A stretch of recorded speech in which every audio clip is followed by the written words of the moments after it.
Oke, assalamualaikum warahmatullahi wabarakatuh. Kembali lagi bersama saya Zain Ardiansyah di Design ID.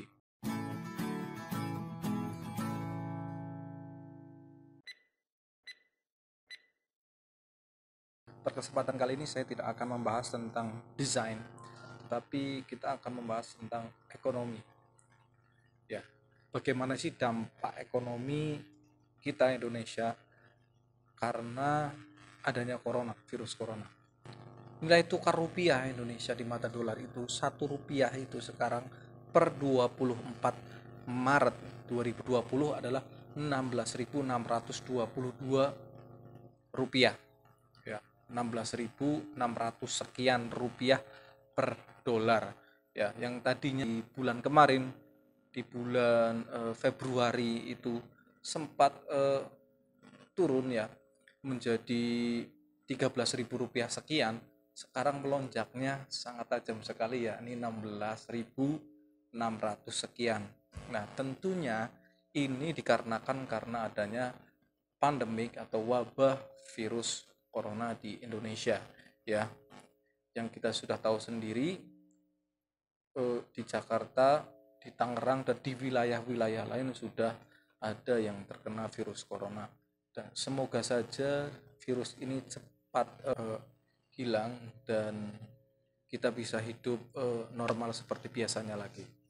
Oke, apa sih kemudian ketika nilai rupiah itu turun di mata dolar, ya, atau dolar naik dan kemudian rupiah turun, itu apa yang akan terjadi kepada negeri kita, ya? Oke, yang pertama yaitu kita akan membahas tentang kerugian material apa saja yang akan ditimpa oleh masyarakat Indonesia ketika dolar itu naik 16.000 rupiah sekian. Ya, ini tidak menguntungkan bagi para importir, ya. Apa sih importir itu? Yaitu orang-orang yang mengambil barang dari negara lain, ya. Seperti misalkan handphone itu kan dari negara lain, dan kemudian barang-barang impor lain pasti itu akan lebih mahal dan berimbas kepada konsumen di Indonesia. Seperti misalkan barang-barang dari luar negeri. Seperti kita tahu bahwa kita itu impor kapas gandum itu dari Amerika. Itu otomatis akan lebih mahal harganya karena nilai rupiah kita turun. Dan kemudian hutang Indonesia kepada luar negeri, kepada Bank Dunia itu akan semakin besar karena nilai rupiahnya turun, ya. Seperti kita tahu dulu krisis moneter juga seperti itu. Nah, ini tentu saja tidak menguntungkan bagi masyarakat Indonesia dan pemerintah Indonesia. Tetapi kemudian ada juga loh keuntungan-keuntungan yang didapatkan ketika dolar ini naik, ya. Yang pertama adalah eksportir, ya. Eksportir akan memperoleh keuntungan yang lumayan besar, ya, karena barang dari kita itu akan dijual lebih mahal, ya.